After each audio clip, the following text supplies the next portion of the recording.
Vivo agora, o presidente Lula oficializou o reajuste do salário mínimo.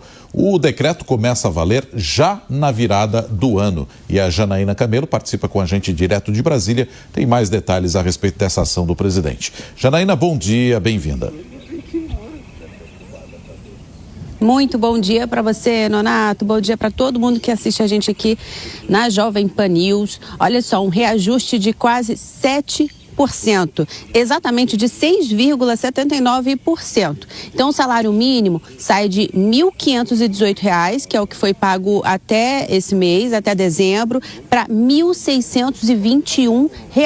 Então, uma alteração ali em valor real de R$ 103. Isso já fica valendo, como você disse, Nonato, a partir do salário referente ao trabalhado, ao que foi o serviço prestado no mês de janeiro. Então, o salário que for pago em fevereiro do ano que vem, referente a janeiro do ano que vem, já vai ter esse reajuste aí de quase 7%. Foi publicado no Diário Oficial da União de ontem, assinado pelo presidente Lula, já tinha essa expectativa mesmo de fato que fosse publicado ontem, já tinha tido a informação antecipada antes do Ministério do Planejamento de que o reajuste seria esse, mas aí foi oficializado mesmo na publicação do Diário Oficial dessa quarta-feira. E aí, só para entender bem rapidinho como é que é feito esse cálculo para o reajuste do salário mínimo, ele considera o Índice Nacional de Preço do Consumidor, o INPC, de novembro. E aí, em novembro, o indicador avançou ali 4,18% em 12 meses, né? Conta a partir de novembro, 12 meses antes. E também o valor tem que considerar o seguinte, o ganho referente ao crescimento da economia de 2 anos antes. E em 2024, cresceu ali 3,4%.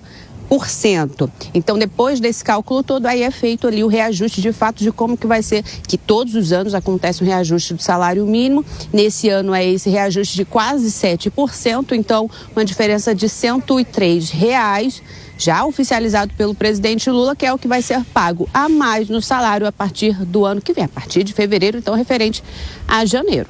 Viu, Nonato? É com você. Tá combinado, então. Janaína Camelo, direto de Brasília. Muito obrigado, Janaína. Volta daqui a pouquinho. Esse é assunto para a gente abordar aqui também os nossos comentaristas. Diego Tavares e Mônica Rosenberg estão com a gente nesta manhã. Vou começar essa rodada por você, Diego. Um aumento acima da inflação, que possivelmente vai bater ali 4,41, 4,50, algo desse gênero, é essa a expectativa. Mas, de qualquer modo, se a gente pegar alguns institutos, ainda não é o salário mínimo ideal para que as pessoas possam suprir todas as suas necessidades. É o possível? Está um pouco além daquilo que o governo poderia oferecer? Qual é a tua visão, Diego?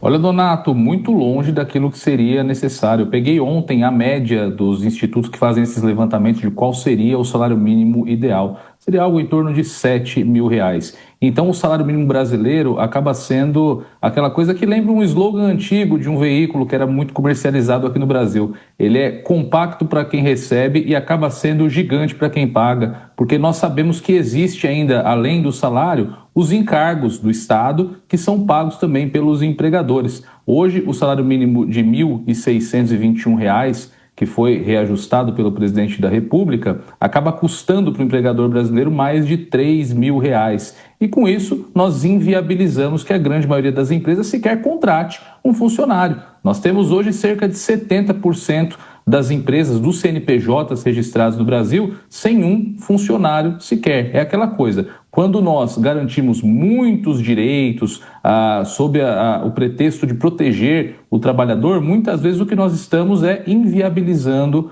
o próprio trabalho. Se os nossos governantes se preocupassem mais com os fatos, com a realidade, do que com narrativas, sequer seria necessário um salário mínimo, como nós temos situação semelhante na Dinamarca, na Finlândia, na Itália e em muitos países com economia desenvolvida. Quando nós damos liberdade ao setor privado, o salário mínimo se torna algo desnecessário. O empregador tem condições de pagar um salário muito mais digno, muito maior aos seus trabalhadores. Agora, aqui no Brasil, realmente a gente precisa fixar um salário mínimo, porque com o peso que o Estado faz sobre a iniciativa privada, dificilmente os empregadores têm condições de garantir todos os direitos. O resultado desse tipo de política econômica que não olha para a produtividade para fixar os seus indexadores é realmente um mercado com altíssima informalidade e com a grande maioria das empresas, como eu disse, sem condições de contratar um funcionário. Mônica, salário mínimo com aumento de R$ 103 vai para R$ 1.621, assim como a nossa repórter disse. Longe de ser o salário mínimo ideal, assim como o Diego disse agora para a gente também, mas com impacto nas contas públicas. Paula, é exatamente esse o grande problema da discussão do salário mínimo.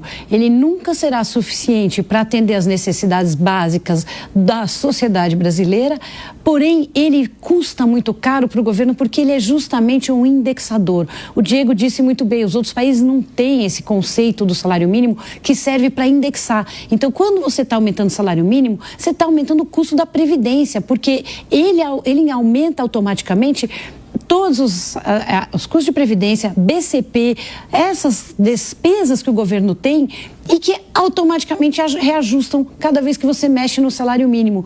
Então é uma questão que vai muito além de simplesmente proteger os direitos daquele trabalhador que está com o piso salarial. Inclusive existem contratos de trabalho indexados pelo salário mínimo, né? Não oficialmente, porque não pode, mas que então, a pessoa sabe que ela ganha 3, 4 salários. E aí esse aumento que está acima da inflação, porque uma coisa é você reajustar para dar a perda da inflação. Então a inflação vai comendo o salário do trabalhador durante o ano e você, quando termina o ano, fala, nós vamos te recolocar no nível para você ter poder de compra, poder comprar com aquele salário a mesma coisa que você comprava antes da inflação comer o seu salário. Mas quando você aumenta acima da inflação, você está alavancando a dívida pública e no final quem vai pagar essa dívida é o próprio trabalhador.